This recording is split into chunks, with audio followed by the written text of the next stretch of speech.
Bonjour à tous et bienvenue sur Crypto Signal. Aujourd'hui, on va analyser plus ou moins ce changement de structure, ce changement structurel qui est en train de se produire. Est-ce qu'on est uniquement sur un rebond qui a pour but de retracer la précédente baisse, celle qu'on a eue depuis à peu près les 24 000 $, ou alors est-ce qu'on peut potentiellement ici penser qu'on va venir faire de nouveaux plus hauts, etc. On va utiliser des indicateurs pour ça, et puis ensuite on ira voir quelques charts si on a le temps que je vous ai mises de côté et qui sont relativement intéressantes, qui traitent de pas mal de sujets différents. On est là sur la structure en daily, on va regarder un petit peu le momentum. Vous voyez qu'il y a un rebond sur les 45-50 de RSI avec une sorte de ici double bottom sur le RSI, donc ça c'est intéressant. Vous voyez pour l'instant, on n'est pas en train de totalement casser, on va dire, la trend baissière, hein, comme c'est un petit peu le cas sur le prix également, vous le voyez ici. Donc pour le moment, il se pourrait, juste à l'analyse de la structure en daily, qu'on soit uniquement sur, on va dire, un retracement haussier de la baisse précédente qui était celle-ci.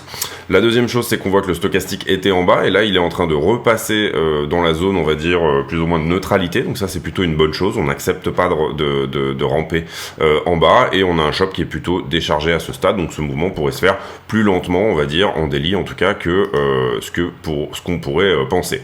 Ici, idem sur le 4 heures, on n'est pas encore dans l'oversold. On avait parlé ici de divergence haussière, hein, qui désormais ont vraiment très bien joué. Ici, à ce stade, le stochastique a refusé. Ici, on a un rebond sur les 36 pour revenir en zone de surachat. Donc ça, c'est plutôt une bonne chose. Et vous le voyez ici, on a totalement déchargé également le Shoppiness Index, qui est un index, on va dire, de volatilité à venir. Sur la structure en 15 minutes, on a fait un top ici quasiment au 91 de RSI. On décharge ici assez fortement pour revenir dans la zone, on va dire, de neutralité. Et le shop également s'est déchargé pour le coup, lui, vers le haut sur ce mouvement-là. On va revenir directement sur la 4 heures pour analyser la structure. On en avait parlé hier. Est-ce que c'est la liquidité qui va retourner la structure? C'était un petit peu la question de la vidéo d'hier. Ou alors est-ce que on fait confiance à la structure ici? Eh bien, c'est plutôt la liquidité qui a effectivement retourné la structure, c'est-à-dire qu'on a mis en place la vidéo, j'ai dû la faire par ici hier, je pense, ouais, non, on était peut-être plutôt par là, 14 février, oui, on était par là, et donc du coup, ici on a donné vie effectivement à ce double bottom, on l'a retesté ici à ce stade, vous le voyez, et finalement on retourne la structure 4 heures pour effectivement partir potentiellement ici, attaquer les différentes résistances qui se sont installées sur la descente. On va utiliser un indicateur qui est le Price Action de Luxalgo. C'est un indicateur payant, on va dire qu'il est un peu plus graphique que juste regarder la price action comme ça. Donc moi du coup j'aime bien l'utiliser pour ça et du coup je vous en fais profiter. Ici on voit que toutes les structures sont plus ou moins alignées boules et ça c'est plutôt une bonne chose. C'était pas vraiment ce qu'on avait quand on était un petit peu sur ce type de structure là, au sens où vous le voyez ici on a des BOS. BOS c'est les break of structure et on a des CHOCH, des CHOCH, des changements de caractère, change of caractère de la structure. Donc ça c'est plutôt une bonne chose, on va dire que tout soit aligné ici, vous le voyez dans cette zone là, ça veut dire qu'on réaligne ici toutes les timeframes pour avoir éventuellement en tout cas ces timeframes-ci, c'est-à-dire le one day 4 heures, 1 heure et 15 minutes pour avoir un alignement de toutes ces timeframes en haussier. Ici vous voyez on a un changement de caractère ici qui est un changement de caractère haussier. Le moment ici où on break les 22 000 $, tout simplement ça sous-entend que la structure effectivement 4 heures est en train de changer de caractère, parce que là on regarde la time frame 4 heures, je le rappelle. Ici on avait eu un break of structure qui finalement n'a pas eu lieu, ça c'était un break of structure bearish, et finalement en fait la structure s'est retournée sur son plus bas précédent ici, même si on perd quelques dollars ici. Moi c'était ça que je trouvais pas très engageant hier, c'est-à-dire que j'avais plutôt ici en prévision que la structure continue, on va dire, dans ce sens-là. Mais à partir du moment où on est venu construire ce double bottom ici, eh ben, on a une target qui a été activée et qui se trouve quelque part par ici. On a cassé la ligne de coup et on l'a retesté. Donc très bon point d'entrée ici pour éventuellement placer ce long. Et vous voyez que pour le moment, on a touché la structure. Toujours en matière chartiste ici, on avait cet élargissement là ici descendant qui nous donnerait une target à ce stade ici autour des 23 400 $. Je pense que 23 400 $ va être une résistance vraiment difficile à passer. Et ici, pareil, en 4 heures, c'est plus ou moins la target que nous montre vous le voyez, un order block ici, là, donc il y a de la liquidité qui attend dans cette zone, on va dire, et donc du coup ça coïnciderait pas mal avec la target de l'élargissement ascendant, donc un retracement ici à ce stade au 23,4. Après on verra comment ça se passe dans la zone. Et vous voyez également que pour le moment, on n'arrive pas réellement à attaquer. Si je vous enlève l'indicateur et que je vous la montre de manière plus... Non, c'est pas celui-ci. Si je vous enlève l'indicateur et que je vous la montre de manière un petit peu plus sensée, pour le moment, on n'a pas encore clôturé une 4 heures ici. Ah, presque, hein. Ouais. On va voir ici ce que ça donne sur la 4 heures actuelle, qui est 13h, donc à 17h. Mais on va voir ici ce que ça donne, mais on est presque en train de clôturer cette traîne baissière, donc ça c'est plutôt une bonne chose. Donc encore une fois, on a passé ici ce qui était censé être une résistance. Je vous avais parlé de ce fair value gap ici qui était dans cette zone là. Pour le moment on l'a passé, on a attaqué ce niveau là, donc ça c'est plutôt une bonne chose. Et le moment où éventuellement on pourra arriver et attaquer ce niveau là, si on le fait, c'est-à-dire les 23 454, là on aura un changement de structure interne très important, puisque on sera en train de modifier carrément, non pas la 4 heures, mais carrément la structure daily. Sur la structure 1 heure, et on va remettre notre price action indicator. Sur la structure 1 heure, globalement, ce qu'on regarde là, c'est plutôt ça. Vous voyez que pour l'instant, on a un momentum qui est haussé, une trend également qui a l'air de tenir, et là, on est en train d'attaquer effectivement l'order block suivant. On avait eu une cassure de structure, on a eu deux cassures de structure en fait. Ici, vous le voyez, changement de caractère, equal low, changement de caractère, break of structure. Donc pour le moment, on arrive toujours à garder plus ou moins, et c'est pas très compliqué à le voir sur la charte, mais on arrive à garder plus ou moins cette idée d'une tendance haussière. Donc l'idée ici potentiellement serait de venir attaquer ce plus bas là, ce break of structure là, autour des 22,2, et puis ensuite éventuellement d'essayer de reprendre le niveau suivant. On regardera sur la liquidité un petit peu ce que ça donne, mais pour le coup sur la 1 heure, vous le voyez, deux break of structure, c'est ce que je vous montre ici, 1 et 2, donc ça c'est plutôt encourageant aussi. Sur la 15 minutes maintenant, on avait ici une sorte de... Je vous enlève l'indicateur parce que c'est très chargé. On avait ici une sorte de triangle ascendant. Pour le moment, sa target a très bien touché aussi. Vous le voyez ici, triangle ascendant. Donc on avait cette résistance et ici le prix qui fait des potentiels plus hauts. A, B, C, D. La E ne touche pas en bas. Et puis là, pour le coup, on repart. Pour le moment, on a touché la target sur cette figure-là. Peut-être potentiellement un flag là. C'est ce qu'on va voir. C'est peut-être une structure relativement plus ou moins d'achat, hein, qui pousserait à l'achat ici, et qui nous dirait, on reprend exactement la tige, le mât, on va dire, précédent, pour le reporter au point de cassure du flag, si ce flag se met en place, et donc du coup là, à l'instant T, ça nous donnerait effectivement un alignement avec cette target des 23,4 que je vous ai donné tout à l'heure. Donc pour le moment, en termes chartistes, tant qu'on ne perd pas la trend haussière, qui est de toute façon assez facile à voir, qui est celle-ci, hein. On n'a pas de signe vraiment ici que le prix pourrait se retourner, et on viserait plutôt sur le plus haut précédent qui, vu qu'on a désormais cassé ce point-là qui était un point de liquidité important, nous emmènerait aux 23 400 $. Donc ça c'est dans les tuyaux. On va voir comment ouvert la bourse maintenant. On va pas forcément faire Ether parce que vraiment c'est à peu près équivalent. On va juste faire un tour sur la stablecoin dominance. Vous savez que j'aime beaucoup la regarder moi. Et en l'occurrence, je pense qu'on en avait parlé sur la chaîne. Je sais plus si j'en avais parlé sur le Discord ou sur la chaîne, mais on avait eu ce rebond ici sur la zone des à peu près 12%. Le prix a eu envie d'aller retester ce bandeau rouge que vous voyez là. Et pour le moment, on essuie un joli rejet.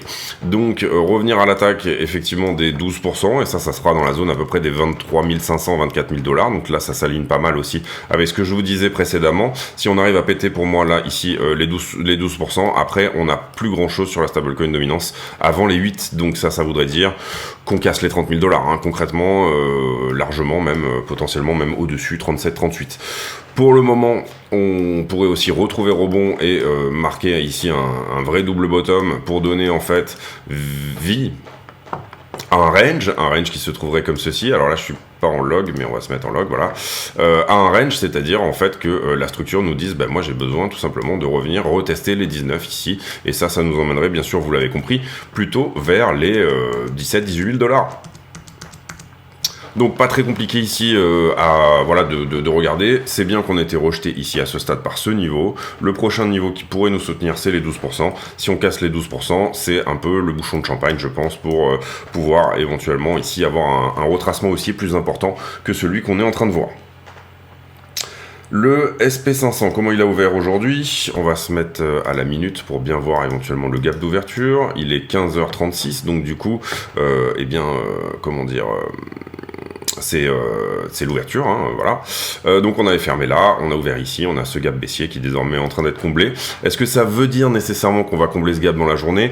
Pour l'instant, on peut pas le dire, mais en général, ces gaps-là d'ouverture sont comblés assez souvent dans les 48 heures. Hein. Ça arrive dans vraiment pas mal de cas, je dirais à peu près 70% des gaps qui sont comblés soit dans la journée, soit la journée suivante. Donc, ce gap baissier nous donne finalement peut-être une direction pour la journée qui pourrait éventuellement être une journée haussière, puisque théoriquement, on vient fermer ce gap dans la journée ou demain. Ça veut pas dire que c'est obligatoire qu'on le fasse, mais en général, c'est quand même des choses qu'il faut regarder parce que ça peut donner une direction à la journée en bourse.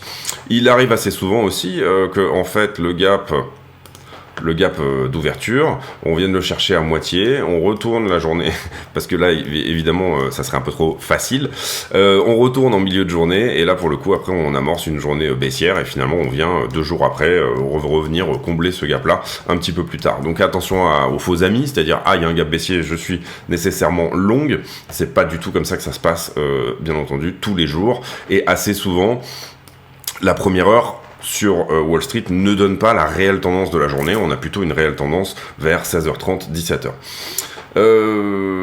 Ethereum, donc j'ai dit qu'on allait passer, on va regarder rapidement les news.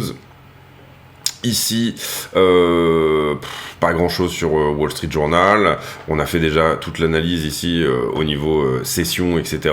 Qu'est-ce qu'il se passait sur l'inflation hier, donc on va pas refaire ici toute l'analyse, pareil, pas grand chose, apparemment une offre de rachat sur Celsius, donc pourquoi pas. Ici... apparemment Silvergate Bank qui aurait aidé la fraude pendant le procès, il est montré que ça aurait aidé toute la fraude au niveau de FTX.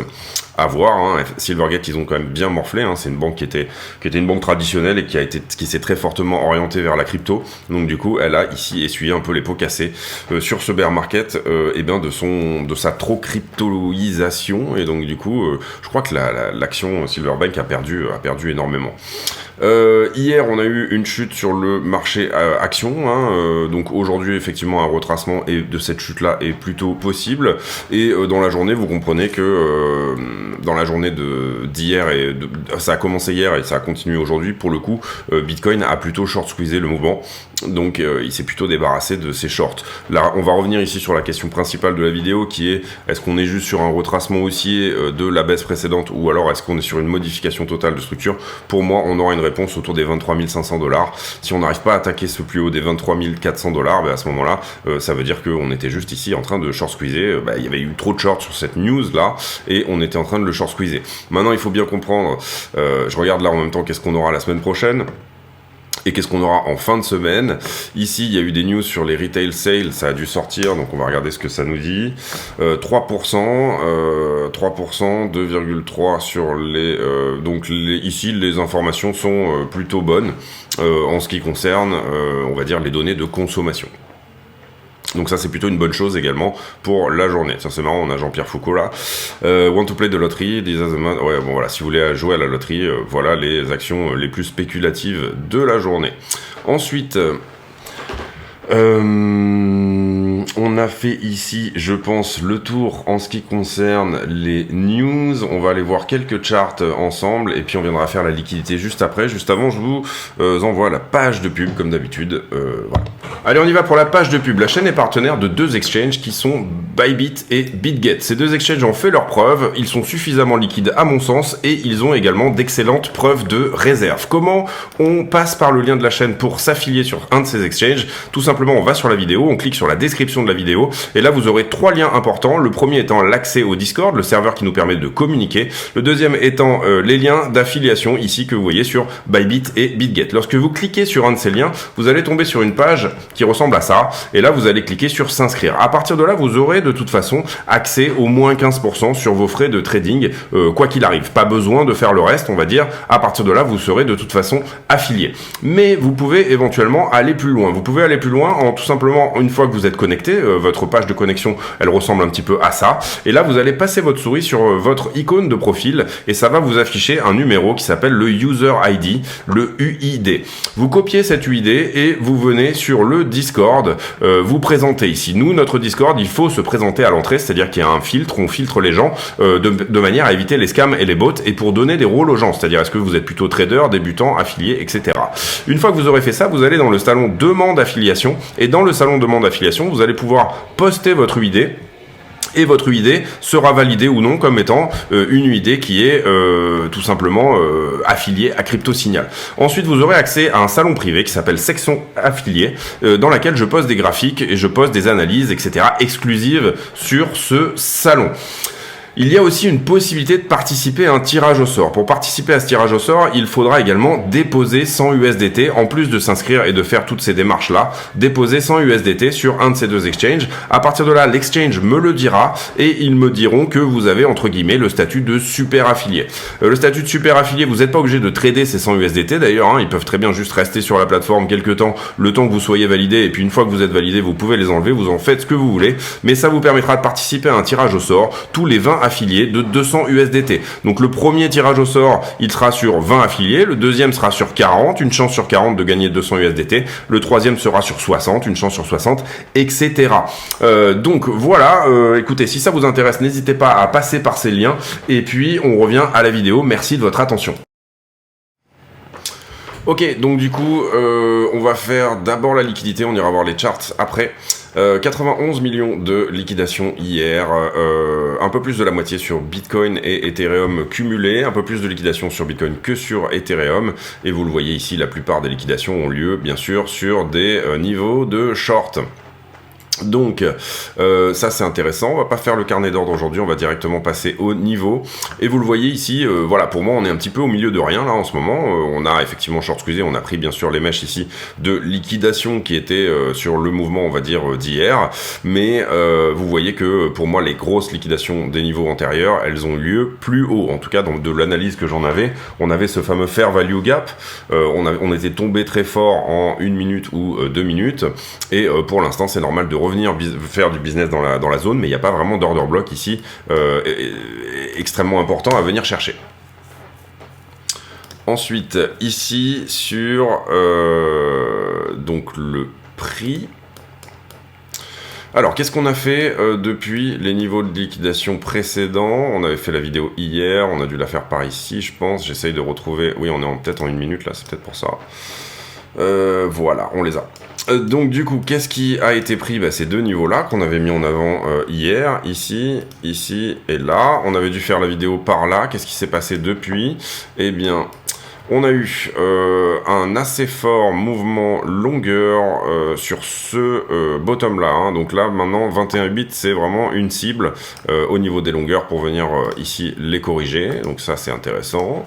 Ensuite, puisque vous voyez la forte augmentation du funding, énorme augmentation du funding à la touchette sur ce plus bas-là.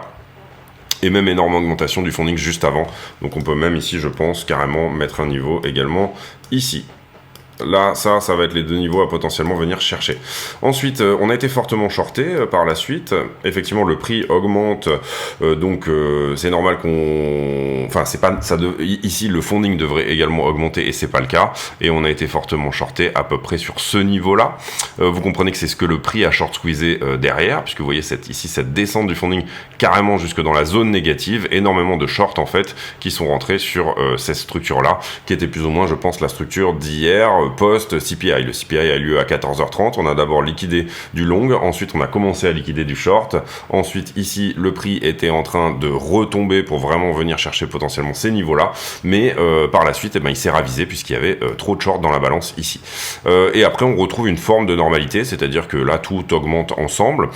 Donc, pour moi, ici, on est normal. On n'est pas extrêmement shorté au top aussi, ça veut dire. Peut-être un tout petit peu, peut-être qu'il y en a quelques-uns, mais ça n'a pas l'air énorme. Et puis, là, tout latéral latéralisent ensemble. Donc voilà, ça irait pas forcément ici dans le sens du chartisme, au sens où pour moi on a plutôt rajouté de la liquidité en bas. Donc, c'est à voir, mais ici, on va dire que les niveaux de liquidité ont l'air plutôt baissiers à ce stade. Donc attention à, bien évidemment, ici ne pas hésiter, si vous étiez en longue, à prendre des profits sur vos trades. Sur Ether, on a liquidé ces deux niveaux-là. Globalement, pareil, pas mal de longues sur ce point-là, je dirais. Donc on va le noter également, pas mal de longues ici à ce stade, donc attention à ça également, hop. Est-ce que ensuite on a plutôt latéralisé, tout va à peu près dans le même sens. Ici on augmente, donc tout va bien de ce côté-là, on avait été légèrement shorté ici dans la zone, pareil, que sur Bitcoin. Et puis on a été pour le coup, par rapport à Bitcoin, peut-être un petit peu plus shorté, mais c'est pas flagrant. Non, tout fonctionne plus ou moins ensemble, vous le voyez là, donc il n'y a pas vraiment d'anomalie. Donc à ce stade, pareil sur Ethereum, on a plutôt rajouté de la liquidité en bas. Maintenant qu'on a liquidé un petit peu ce qu'il y avait au-dessus, on a plutôt rajouté de la liquidité à venir prendre aux 1005 et 1533 $ que autre chose. On va regarder si ça se tient par rapport au niveau qu'on regarde, c'est-à-dire les poches de liquidité actuelles. Et oui, effectivement, vous voyez que là, du coup, sur les 5 derniers jours, on a beaucoup de liquidité qui est rentrée par le bas. Vous voyez également qu'on a 12 milliards de liquidation à potentiellement venir prendre en dessous. Et vous voyez qu'on a bien nettoyé la zone de densité qui était celle précédente, c'est-à-dire ici les 23 000. À ce stade, un sentiment qui est peut-être un peu trop longueur, donc si on devait venir prendre au moins les dernières grosses positions actuelles, ça mettrait pas forcément ici en avant l'idée d'un flag, puisqu'un flag en général c'est quelque chose sur lequel on accumule plutôt du shorter, et là en l'occurrence vous voyez que les grosses boules elles sont plutôt ici les grosses boules de liquidité, pas les grosses boules de trader, les grosses boules de liquidité elles sont ici plutôt dans la zone, on va dire, si on devait vraiment faire un mouvement de liquidation assez fraîche, ça serait plutôt 22,3 la target, et si on devait tout liquider d'un coup, vraiment venir nettoyer, on va dire, toute la structure, on pourrait faire un nouveau plus bas, c'est-à-dire les 21 100 $ sont bien évidemment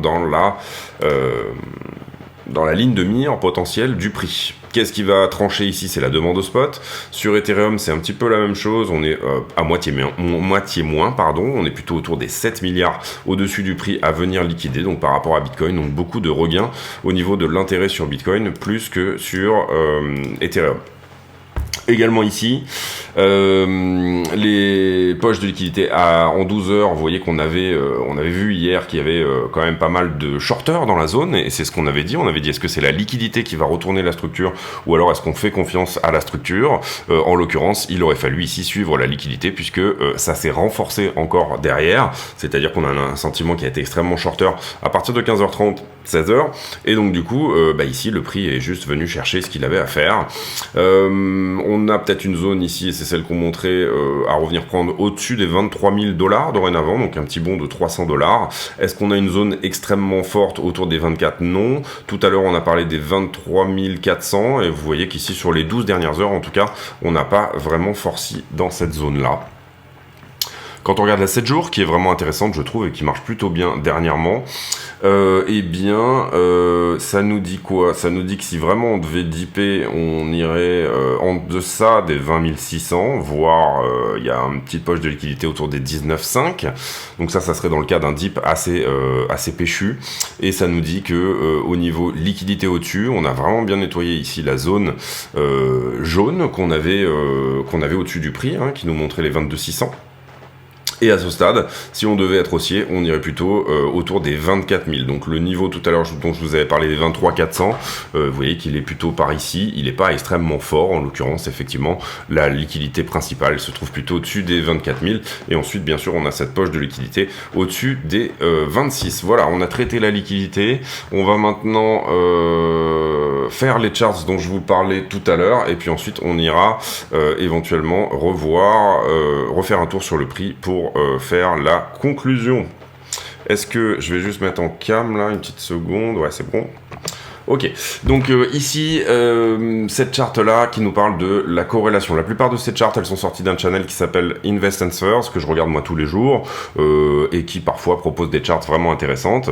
Ça, ce sont des charts de corrélation. Donc, avec quoi Bitcoin est-il corrélé? Vous voyez qu'on a une corrélation assez forte avec le S&P en ce moment, et vous voyez que ça a commencé, et ça, moi j'en parle souvent, au moment où on a plongé suite au Covid. Auparavant, Bitcoin était plutôt décorrélé du Nasdaq et du S&P, et on a eu vraiment des moments où on s'est fortement corrélé. Pourquoi? En raison tout simplement de la liquidité également, Covid crash, grosse période de récession, donc bien évidemment la Fed ici imprime à tout va, et donc ça permet évidemment d'avoir un afflux de liquidité sur Bitcoin, mais également on a vu cette forte corrélation au moment du plongeon, donc le marché a eu cette espèce de traumatisme de dire tout simplement il y a eu plongeon et Bitcoin a lui-même plongé. Personnellement, moi vous m'auriez dit qu'il y allait y avoir une pandémie mondiale et qu'il y allait y avoir de l'impression monétaire à outrance, j'aurais dit achète du Bitcoin, parce que c'était une bonne idée à ce stade, vraiment, de dire si on va avoir une inflation latente qui va se trouver autour des 2 chiffres, Bitcoin serait un fabuleux asset pour se protéger de ça. Mais malheureusement, on a un Bitcoin qui, depuis le crash Covid, ne veut pas se décorréler de cette narration de je suis une action tech et rien d'autre, c'est-à-dire que l'adoption réelle, elle n'a pas forcément ici lieu. On verra si on fait une récession, comment Bitcoin ne sait jamais, on ne sait pas le comportement que peut avoir Bitcoin en récession, puisque Bitcoin ou la crypto, il n'en a jamais vécu aucune. Il a été créé en 2009, donc suite à la dernière, à la suite de la dernière grande crise financière, et donc du coup, pour le moment, on ne sait pas comment on pourra se comporter. Est-ce que ça va décorréler? Est-ce que effectivement l'asset le plus hard au monde, le plus dur, le plus tangible, le moins inflationniste, si tant est que ça serait même plutôt Ethereum dorénavant que Bitcoin, mais voilà, est-ce que cet asset-là, celui qui présente suffisamment de décentralisation, etc., comment est-ce qu'il pourrait se comporter en récession? Comment est-ce qu'il pourra se comporter dans le monde potentiel de l'après-dollar? C'est des choses qui sont intéressantes de se poser. Là, on a une corrélation qui est plutôt normale. Toutes les actions Bitcoin Stocks, donc MicroStrategy, Marathon, Coinbase et The Block, et Blockshare, je sais plus comment ça s'appelait, la firme de Jack Dempsey. C'est normal, on a une corrélation qui est relativement forte, si tant est que c'est assez drôle, mais on n'est pas énormément corrélé au niveau de Marathon. Vous le voyez, MicroStrategy est presque plus corrélé que le plus gros, un des plus gros mineurs Bitcoin, Marathon Digital. Ensuite, Ethereum extrêmement corrélé à Bitcoin, bien sûr. Dogecoin relativement corrélé. Le Gold, plutôt une corrélation nulle. Le Dixie, corrélation inverse, normale. Les bons à 10 ans, corrélation inverse, normale. Et puis l'euro-dollar, très peu de corrélation. Ici, autre charte intéressante, c'est que Soros donc Soros, c'est un des plus gros investisseurs au monde, bien sûr. Il a ici dumpé certaines actions, comme Peloton, des actions qu'il avait, voilà. Et alors là, c'est malheureusement pas repris dans l'article, mais il a aussi acheté. Pour le coup, il a acheté du Marathon également. Il a acheté pas mal d'actions blockchain. Il a acheté du Marathon, il a acheté du MicroStrategy. Je crois pas qu'il ait pris du Coinbase, mais voilà, dans le dernier feeling, donc il est obligé de reporter qu'est-ce qu'il achète comme action, etc. Il y avait pas mal d'actions blockchain dans le lot, donc c'est suffisamment intéressant pour être mis en avant. Ici, une charte qui est tout à fait uniquement analyse technique, on va dire. C'est que donc là vous avez la moyenne exponentielle, l'EMA 200 je pense, et vous voyez que pour l'instant elle servait de résistance, et elle avait servi de résistance également sur la première correction, on va dire, du point. Au moment où on la passe, on a eu effectivement cette accélération, et là on est au retest, donc ça c'est intéressant. Là l'analyste a croisé ça avec le stochastique, c'est-à-dire que ici il montrait qu'on était sur des tops de stochastique, et là en l'occurrence au retest de cette fameuse MA, on est plutôt sur un stochastique en daily qui est en bas. Donc ça c'est intéressant, et double bottom également. Je pense que c'est le stochastique, c'est peut-être le RSI normal, on regardera ça tout à l'heure. Ici, le nombre d'adresses avec une balance qui n'est pas de 0, qui atteint un ATH, et ça c'était hier. Donc intéressant. Je pense que également les ordinals n'y sont pas pour rien, c'est-à-dire que maintenant il y a un nouveau système de Bitcoin, de NFT sur la blockchain Bitcoin, et ça crée bien entendu des adresses entre guillemets qui sont pas fictifs, qui sont pas réellement des active users, mais ici nouvelle ATH pour le nombre d'adresses avec une balance supérieure à 0. Ici intéressant aussi, c'est finalement les retraits des exchanges, et hier on a eu aussi une très très forte vague de retraits sur Glassnode le 14 février. Alors moi j'ai pas encore la journée d'hier, c'est pour ça que je vous montre des charts qui viennent encore une fois d'un autre channel, parce que j'ai pas l'abonnement Glassnode, on va dire celui à 800 balles par mois, j'ai celui celui où vous avez toujours un jour de retard par rapport à la visibilité. Mais intéressant de voir que hier on a eu énormément de sorties des bitcoins, des exchanges, contrairement, alors que la news était plutôt pas très bonne, hein, c'est ce qu'on va revenir d'ailleurs sur cette histoire-là après juste derrière, mais beaucoup de outflow finalement au niveau des exchanges.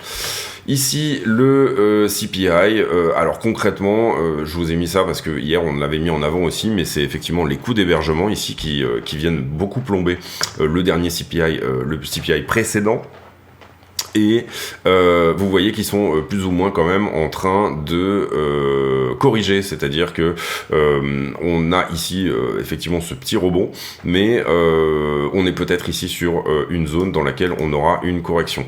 Il y avait une autre charte ici que je voulais vous montrer, et c'est bizarre, je la retrouve pas. Ouais, d'accord. Alors... Voilà, c'est ça. On continue. Donc du coup, ici, pareil, alors ça très dangereux, inversion de la courbe des taux, c'est-à-dire quand vous avez les taux à 10 ans qui sont inférieurs aux taux à 2 ans au niveau des bons du trésor, ça sous-entend que le marché price une inflation très forte dans les années qui arrivent, et très souvent, bien évidemment, ce type d'inversion se solde par une récession juste après. On l'avait vu notamment ici, juste avant le crash de 87, juste après le crash de 87, là pour le coup, non, on devait être juste avant, non c'est ça, oui c'est à peu près ça, 88. Ici on l'avait vu en 2000, ici on l'avait vu également en 2008, et là on l'avait vu juste pré-Covid également, on avait à peine touché, mais derrière on avait recorrigé assez fortement. Et ici en l'occurrence, vous voyez qu'on est sur un record du monde de l'inversion, c'est-à-dire 0,84% de spread entre les taux à 2 ans et les taux à 1 an, donc attention à ça. Peut-être que cette fois c'est différent, mais en investissement, c'est pas le genre de phrase qu'on aime entendre quand on se dit peut-être que cette fois c'est différent, ça veut dire que ça va peut-être potentiellement être exactement la même. Ensuite, après, encore une fois, on ne sait pas comment Bitcoin va se comporter dans ce contexte-là. Est-ce qu'il va, et c'est pour ça que je vous ai montré la charte de corrélation en premier, est-ce qu'il va prendre le pas du marché action ou pas? Et puis également, peut-être que cette fois c'est différent après tout, mais théoriquement on est bien entendu pas censé penser comme ça. En tout cas, contexte un petit peu bizarre, contexte même diplomatique autour, voilà, il y a tout un contexte autour là qui en ce moment est relativement vraiment bizarre, avec le non-alignement également de ce que le marché pense par rapport à ce que Powell dit. On voit qu'ici il y a vraiment une décorrélation un petit peu entre les deux. Un marché aussi où il y a des mauvaises news, bon ça c'est relativement récurrent, mais pardon, on est plutôt ici sur des prises de liquidité que réellement on met du temps vraiment ici à réagir aux news, ce genre de choses, donc voilà. Ici, intéressant aussi, les DAU. C'est quoi les DAU? C'est les Daily Active Users. Quels sont les gens qui utilisent réellement une blockchain au jour le jour, etc. Et c'est une métrique vraiment intéressante, plus intéressante que le prix, pour pouvoir se dire, bon, bah, telle ou telle blockchain est en train de prendre le devant. Et là, en l'occurrence, on voit que Ethereum est toujours devant. Avec 382 000 active users, on voit que Solana avec 300 000 active users est finalement juste derrière. Polygon, bon, qui est un petit peu une extension d'Ethereum quelque part, même si on a beaucoup plus de cas d'usage maintenant sur Polygon que autre chose, qui est à 264 000. Le NIR, qui était plutôt une coquille vide, moi je trouvais jusque-là, qui finalement est en train de prendre pas mal de daily active users. Cardano, qui pour le coup, on a récupéré quelques-uns, mais n'est pas non plus, voilà, l'asset le plus incroyable en ce moment. Phantom qui augmente relativement fortement, et Avalanche qui vient derrière avec, vous le voyez ici, la courbe rouge. Donc intéressant. Ah non, alors oui, Aptos, ouais, là on n'a pas Aptos, et en fait vous avez Aptos tout en bas qui finalement a assez peu d'active users au final. Voilà. Donc intéressant, je trouve aussi, de regarder un peu ces courbes là. Ici, est-ce qu'on est en altcoin ou en Bitcoin season? Vous voyez qu'on est en train de sortir d'une Bitcoin season. Peut-être que pour le moment, on va repasser le point pivot ici. Et peut-être également qu'on se dirige vers un moment où les altcoins pourraient performer. En général, les altcoins performent plus que Bitcoin quand Bitcoin consolide. C'est peut-être aussi pour ça qu'on a ce rebond là ici actuellement. Bien évidemment, c'est ici la macro qui va nous dire la suite, c'est-à-dire qu'on pourrait très bien revenir en Bitcoin Season si on va dire qu'on a un contexte qui est plutôt baissier. Si on a un contexte où ça latéralise, ça pourrait être intéressant. Maintenant, moi, là où je dis attention, c'est il peut y avoir des moments où c'est bien qu'on soit en Bitcoin Season, c'est bien que le leading indicator récupère toute la liquidité qui revient dessus. En ce moment aussi, contexte de régulation fort, donc Bitcoin devrait s'en sortir plus grandi, puisque Bitcoin est extrêmement décentralisé, donc pour le coup, il est très peu probable que Bitcoin soit réellement impacté par cette logique security commodity. Il est vraiment communément admis ici que Bitcoin sera une commodity, donc dépendra du CFTC plutôt que de la SEC. Donc voilà, en théorie, là où beaucoup sont frappés en ce moment, on l'a vu sur le Binance USD, toutes ces choses-là, etc. Beaucoup sont frappés, entre guillemets, par ce côté un petit peu, et ben en fait, la SEC te fait un procès. Et ben en l'occurrence, ici, peut-être que le contexte de régulation a également amené toute cette partie-là, c'est-à-dire cette notion un petit peu de Bitcoin Season pendant un certain temps. Pour le moment, on a la régulation, cette narrative de la régulation sur la crypto qui revient très fort. Donc je doute un petit peu de ce mouvement-là ici haussier où les altcoins surperforment. Mais pourquoi pas? Assez souvent, le marché, de toute façon, en avance, hein, bien évidemment, sur la vraie narration du moment. Donc pourquoi pas? Ici, très intéressant aussi, ce sont les cohortes, c'est-à-dire, vous le voyez ici, les 10 000 bitcoins, 1 à 10 000 bitcoins, 100 à 1000 bitcoins, 10 100 bitcoins, 1 10 bitcoins et inférieur à 1 bitcoin. Et on voit qu'en ce moment, on n'a plus personne qui est dans le bleu, tout le monde est plutôt en train de se positionner à la distribution. C'est un petit peu l'accumulation trend score, ce que je vous montre parfois sur Glassnode. Et en l'occurrence, ici, vous voyez que la cohorte la plus vendeuse en ce moment, c'est celle des 1000 à 10 000 bitcoins.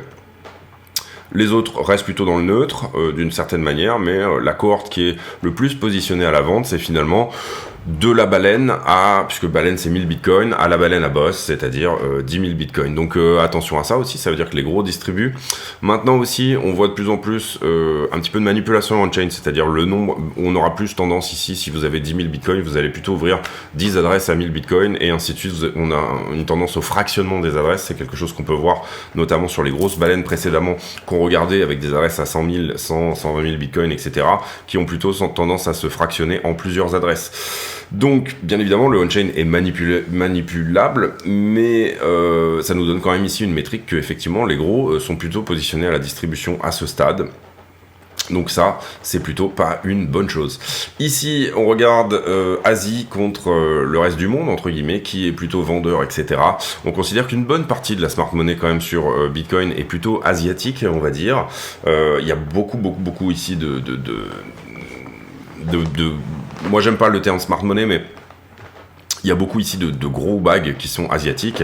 Et vous voyez que là, ils sont en train également de se positionner vendeurs. Vous voyez, première bougie ici, verte, qui est dans le négatif. Donc attention à ça. On voit que les États-Unis commencent petit à petit à aller vers ce point-là également. Et on voit que l'Europe, c'est un petit peu le cas aussi. Vous le voyez que ça dure, ça reste depuis le 30 janvier. Sur ce que je vous expliquais pour moi également, c'est que, et voilà, j'en ai fini pour cette charte là. Ce que je vous expliquais pour moi également, c'est que une bonne partie qu'est-ce qui s'est passé là? Ah oui, autant pour moi, parce que j'avais plus mon retour vidéo, j'ai eu peur que ça se soit arrêté. Donc une bonne partie de la cohorte des baleines est vendeuse en ce moment, et une bonne partie de l'Asie également est vendeuse. Donc ça nous met quand même un petit peu la puce à l'oreille en se disant...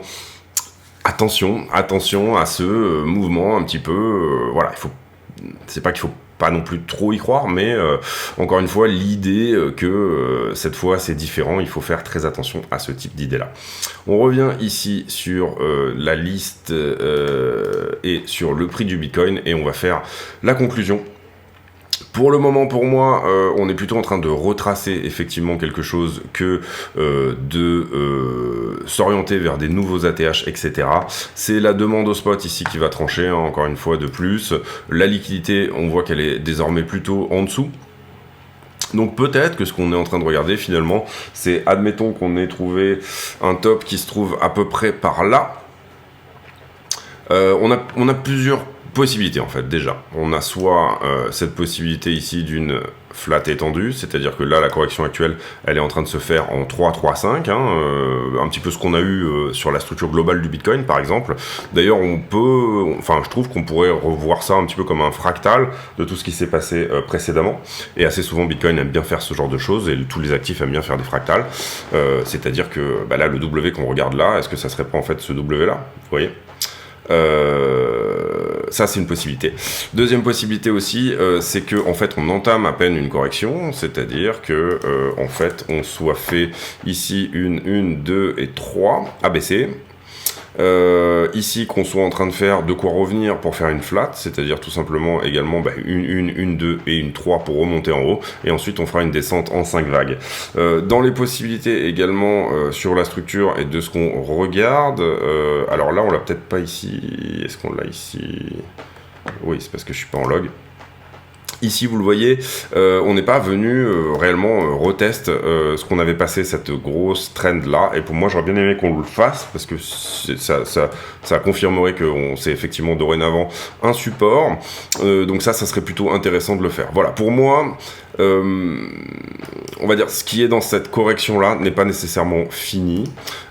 Ici, si jamais on fait une flat, donc 1, 2, 3, on pourrait considérer ici qu'on part sur une autre 1, 2, 3, et encore une fois ici qu'on soit sur une 1, 2, 3, 4, 5 après de retracement, donc ça pourrait nous donner une flat où après on revient jouer avec peut-être potentiellement des points plus bas.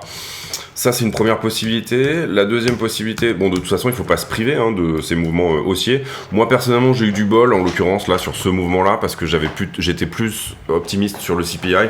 Donc, du coup, j'avais rentré des trades qui étaient longues avant que le CPI soit sorti. Et donc, pour le moment, j'ai pas coupé ces trades-là. Donc, on va dire que c'est vraiment plutôt un coup de chance, parce qu'à la suite du CPI, on va dire que j'étais quand même plutôt baissier en voyant effectivement cette news-là. Maintenant, la news, elle a été short squeeze. Elle avait engendré trop de shorts, et donc du coup on est actuellement en train de la short squeezer. Est-ce que ce type de mouvement peut relancer une vraie demande pour ensuite finalement venir bouffer des liquidités bien plus en deçà, au-dessus? Je suis pas tout à fait sûr de ça, sincèrement. Moi, mon TP, il est plutôt autour des 23,4 et puis s'en va que autre chose. Maintenant, si on fait vraiment une flat, il est tout à fait possible qu'on revienne jouer avec ces niveaux des 24, et puis après on verra un petit peu ce que nous dit la structure. Mais voilà, pour le moment, on a ce gros point qui tient très bien. Ici, là, vous le voyez, en fait finalement la ligne de coup de la structure précédente, celle-ci, qui est venue ici donner support. C'est pas l'unique endroit de support, puisque si on regarde bien, il y avait quand même ici plus ou moins des choses qui pouvaient nous dire que, et on va se mettre du coup sur le daily pour vous montrer. Est-ce que j'ai... Ouais, j'ai ça, ouais, c'est pas mal, donc, du coup, si j'arrive à zoomer suffisamment, voilà. Du coup, en gros, on a quand même ici plus ou moins une zone de support qui en fait s'établit sur l'ATH de 2017. Ici, toute cette zone-là, on va dire. On va la monter un petit peu. Donc on a quand même cette zone de support. Ici, bon, on est légèrement au-dessus. Là, c'est ce qu'on va faire. Voilà, on va se mettre légèrement au-dessus, comme ça. En l'occurrence, qu'est-ce qu'on a? Vous le voyez, on regarde ici. Là, ça avait fait effectivement résistance. Ici, c'était la toute première correction du bull run. La toute première correction du bull run post-septembre. Je parle là du bull run de la fin de l'année 2020. Ici, c'est intéressant parce que c'était également le point où le prix s'était fait rejeter juste avant la chute FTX. Comme je vous l'expliquais aussi, c'était également l'endroit où finalement, quand on a fait cette grosse poussée en janvier dernier, on avait marqué la première correction. Donc ce support, il fait sens d'une certaine manière. On a toute une bande ici de support qui pourrait tenir. Voilà, en tout cas... Ici, pour moi, il n'est pas sûr que ce mouvement baissier-là soit réellement en train d'être fini. Pour moi, on est plutôt sur un retracement haussier de quelque chose qui pourrait continuer à être baissier. À minima, pour moi, venir prendre la poche de liquidité qui se trouve ici autour des entre 20 000 et 20 500 dollars ne serait pas une mauvaise chose. Maintenant, le support actuel, il fait sens. Est-ce que ça va être un rebond, on va dire... minime ou alors est-ce que ça va être un rebond majeur, à savoir nouveau plus haut. Pour moi, je pense qu'on va rester dans la zone précédente. Maintenant, on a aussi une poche de liquidité, on l'a vu autour des 25,2, donc il va falloir regarder au jour le jour un petit peu ce que va nous dire Bitcoin. Ce double bottom ici, il n'est pas optimal parce qu'il est pas, il est pas optimisé, il s'appelle optimisé, mais il est optimisé, il n'est pas larvé. C'est encore mieux quand c'est larvé, un double bottom ici. Pour le moment, il a joué son rôle, quasiment atteint sa target. Pour le moment, on a également cet élargissement. Donc, on a cette target ici au 23,4. On va voir ce que ça nous dit derrière. Mais potentiellement que cette correction-là qu'on était en train de faire n'est peut-être pas terminée à ce stade. Voilà, c'est plutôt ça que j'avancerai, moi. Et c'est plutôt là-dessus que je regarderai. Maintenant, on a un alignement de toutes les structures ici. Et ça, c'est une très bonne chose. C'est-à-dire que encore une fois, la structure du daily, elle tient. Vous voyez ici, j'ai un plus bas. Ici, j'ai un plus haut. Je fais un plus bas à peine. Ici, j'ai un plus haut. Ce plus bas-là ne vient pas sous celui-là. Donc, la daily, elle est totalement haussière. Ça, c'est la première chose. La deuxième chose, c'est que on avait auparavant, ici, quand on était dans tout ça, une 4 heures qui était baissière et une heure, voire 15 minutes ici qui était baissière, notamment quand j'ai fait la vidéo. Et là, toutes les structures se réalignent. Donc, pour le moment, on va dire qu'on est un peu hors danger, entre guillemets, et il est tout à fait possible ici qu'on vienne prendre cette poche de liquidité là sur ce mouvement-là. Mais j'aurais tendance, moi, à privilégier que le fait que cette correction-là ne soit pas terminée, qu'on soit plutôt ici sur un retracement, et que potentiellement ici on vienne égaler ces plus bas-là, sans forcément les enfoncer énormément, mais en tout cas venir prendre la liquidité qui se trouve ici. Et ce d'autant plus que vous le voyez, on a regardé la liquidité notamment court terme, hein, là sur les longueurs, et on a quand même pas mal de longueurs ici, on l'avait vu ici notamment sur cette charte là, qui sont rentrées sur ce mouvement là. Et dorénavant, on a 12,6 milliards à venir prendre. Donc ça, c'est des positions leveragées, hein, donc c'est des fois 100, etc. Donc on va dire que c'est peut-être 100 millions, 150 millions, c'est pas la question, à venir prendre en termes de vraie liquidation, c'est-à-dire ce qu'on regarde ici dans ces niveaux-là. Mais il y a de l'argent, là, pour l'instant, qui se trouve plutôt en dessous que en dessus. Voilà, c'est la fin de cette vidéo, j'espère qu'elle vous a plu. Si c'est le cas, n'hésitez pas à le dire, venir nous rejoindre éventuellement sur le Discord, et mettre un like, un commentaire d'encouragement, ce genre de choses. Je vous laisse là-dessus. J'ai pour habitude en fin de vidéo de poser une question à la con, c'est-à-dire une question qui n'a rien à voir avec le prix du Bitcoin. Et la question du jour, elle sera quels sont les... de quoi est-ce que vous êtes superstitieux? Voilà, ça va être ça la question du jour. Est-ce que vous êtes dans la superstition, etc., ce genre de choses, du genre avoir des petites statuettes en forme de chat chinois sur votre bureau parce que ça peut rapporter de l'argent, voilà, toutes ces choses là. Est-ce que vous êtes une personne plutôt superstitieuse ou alors pas du tout? Ça sera ça la question du jour. Je vous laisse là-dessus, je vous souhaite à tous une très bonne journée. On se retrouve demain pour une nouvelle météo sur le Bitcoin. Portez-vous bien.